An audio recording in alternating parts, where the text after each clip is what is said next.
আমি জানি না আমার এই ভিডিওটি সবার কাছে ভালো লাগবে কিনা, তবে আমি মনে প্রাণে বিশ্বাস করি এই ভিডিওটি সরকার, পুঁজিবাজার তথা দেশের সামগ্রিক বিনিয়োগকারীদের জন্য কিছু চিন্তার খোরাক হতে পারে। সম্প্রতি সময় শোনা গিয়েছিল যে সরকারি কিছু কোম্পানি শেয়ার বাজারে আসবে।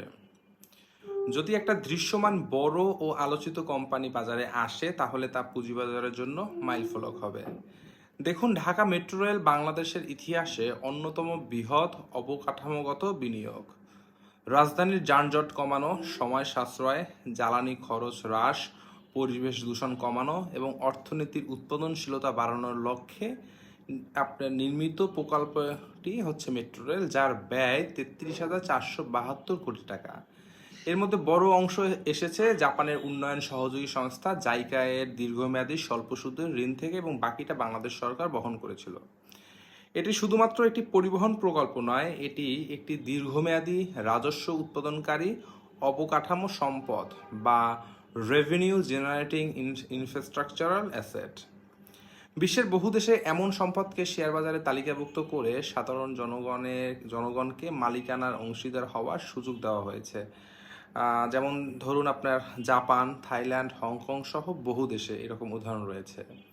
বাংলাদেশেও ভবিষ্যতে যথাযথ আইনি ও প্রাতিষ্ঠানিক কাঠামো গড়ে উঠলে ঢাকা মেট্রো রেলকে একটি পৃথক কর্পোরেট সত্তা, ইনফ্রাস্ট্রাকচারাল ট্রাস্ট হিসাবে অথবা বিশেষ উদ্দেশ্য কোম্পানি এসপিভি এর মাধ্যমে শেয়ার বাজারে তালিকাভুক্ত করার বাস্তব সম্ভাবনা রয়েছে।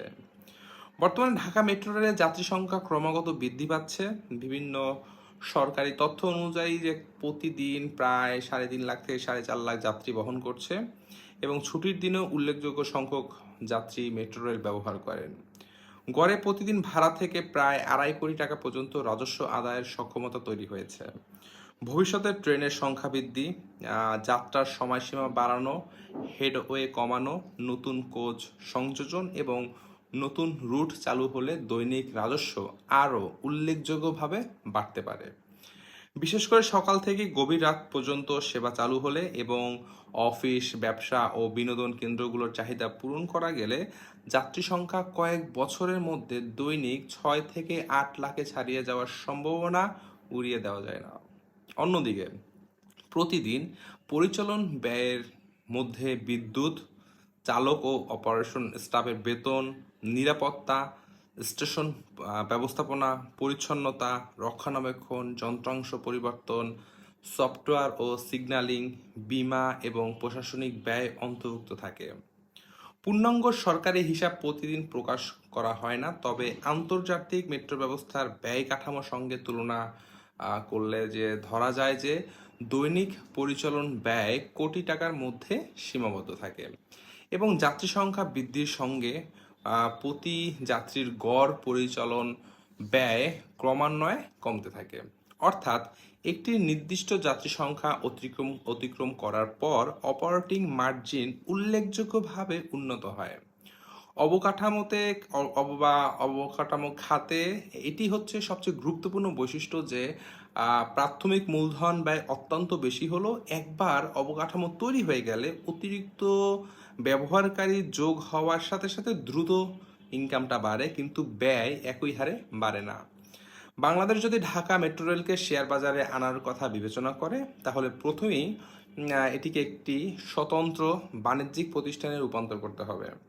বর্তমানে পরিচালনকারী প্রতিষ্ঠান Dhaka mass transit company limited বা ডিএমটিসিএলকে আরও বাণিজ্যিকভাবে পরিচালিত করে আন্তর্জাতিক মানের আর্থিক প্রতিবেদন, স্বাধীন নিরীক্ষা, সম্পদের মূল্যায়ন ও ভবিষ্যৎ নগদ প্রবাহ বা ক্যাশ ফ্লো নির্ধারণ করতে হবে। এরপর সরকার চাইলে কোম্পানির মোট শেয়ারের 20 থেকে 30% পর্যন্ত সাধারণ বিনিয়োগকারীদের জন্য আইপিওর মাধ্যমে অফার করতে বা আইপিওর মাধ্যমে শেয়ার সংখ্যা ছেড়ে দিতে পারে।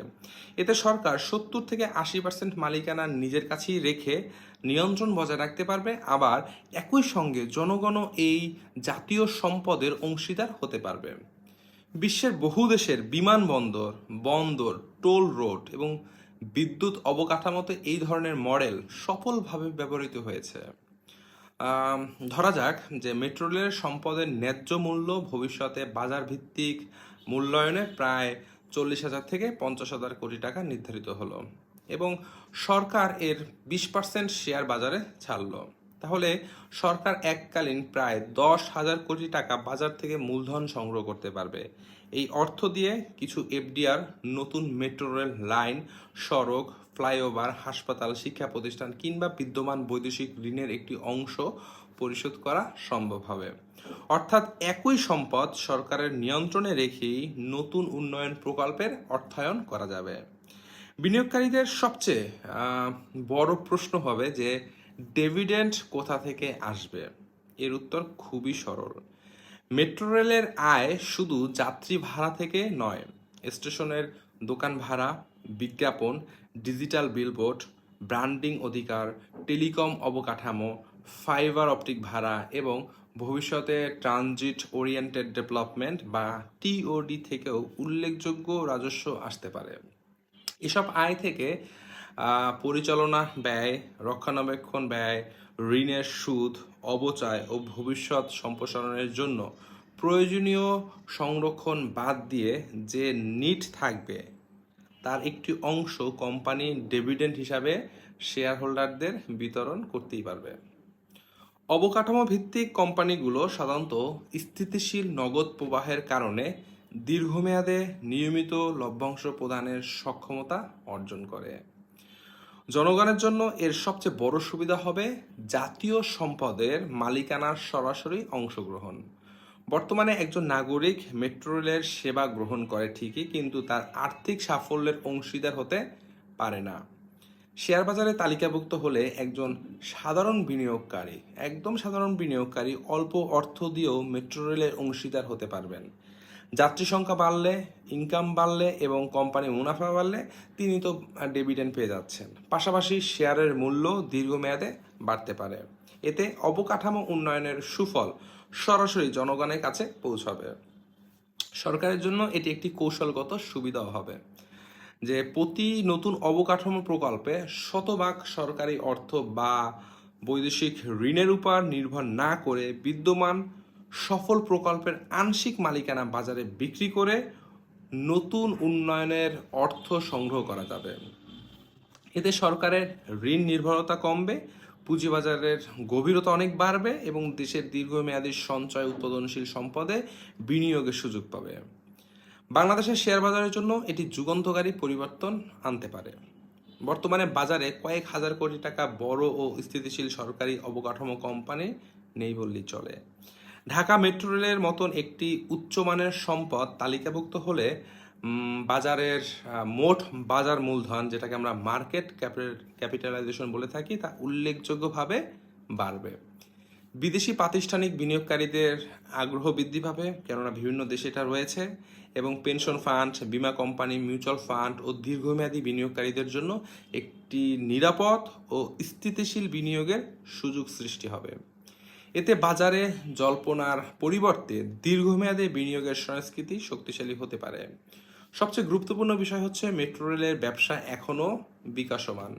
সেবার সময় যত বাড়বে, ট্রেনের ফ্রিকোয়েন্সি যত বাড়বে, নতুন কোচ যুক্ত হবে, অফিস সময়ের বাইরে রাত পর্যন্ত সেবা সম্প্রসারিত হবে এবং ভবিষ্যতে এমআরটি লাইন 1 এবং লাইন 5 সহ অন্যান্য লাইন যুক্ত হয়ে সমন্বিত নেটওয়ার্ক তৈরি হবে, ততই যাত্রী সংখ্যা বাড়বে। একই অবকাঠামো থেকে অধিক সংখ্যক যাত্রী পরিবহন করা গেলে প্রতি যাত্রীর গড় পরিচালন ব্যয় কিন্তু অনেক কমে আসে এবং মুনাফার সম্ভাবনা বৃদ্ধি পায়। অর্থাৎ সময়ের সঙ্গে সঙ্গে মেট্রো রেল আর্থিক সক্ষমতা আরও শক্তিশালী হওয়ার সুযোগ রয়েছে। তবে বাস্তবতার কথাও বলা প্রয়োজন। এজন্য কোম্পানি পুনর্গঠন, সম্পদের স্বাধীন মূল্যায়ন, কর্পোরেট গভর্নেন্স, নিয়ন্ত্রক অনুমোদন, স্বচ্ছ আর্থিক প্রতিবেদন এবং বিনিয়োগকারীর সুরক্ষার উপযুক্ত ব্যবস্থা নিশ্চিত করতে হবে। কিন্তু নীতিগতভাবে এটি অসম্ভব নয়, বরং দীর্ঘমেয়াদে এটি বাংলাদেশের অবকাঠামো অর্থায়নের একটি আধুনিক টেকসই মডেল হতে পারে। সবশেষে আমরা বলতে পারি যে ঢাকা মেট্রো রেল শুধু একটি ট্রেন নয়, এটি এমন একটি জাতীয় উৎপাদনশীল সম্পদ, শুধু সম্পদ না, উৎপাদনশীল সম্পদ, যা ভবিষ্যতে সরকারের জন্য নিয়মিত রাজস্ব, জনগণের জন্য বিনিয়োগের সুযোগ এবং দেশের পুঁজিবাজারের জন্য নতুন দিগন্ত উন্মোচন করতেই পারে। সঠিক নীতি, শক্তিশালী কর্পোরেট কাঠামো এবং স্বচ্ছ ব্যবস্থাপনা নিশ্চিত করা গেলে একদিন হয়তো বাংলাদেশের সাধারণ মানুষ শুধু মেট্রো রেলের যাত্রী হবেন না, বরং এই জাতীয় সম্পদের গর্বিত শেয়ার হোল্ডারও হবেন। এসব নিশ্চিত করা গেলে এটি দেশের ইতিহাসে সবচেয়ে বড় ও শক্তিশালী আকর্ষণীয় আইপিওগুলোর একটি হওয়ার সম্ভাবনা রাখে। আমাদের সকলের বিনিয়োগ ভালো থাকুক। আল্লাহ হাফেজ।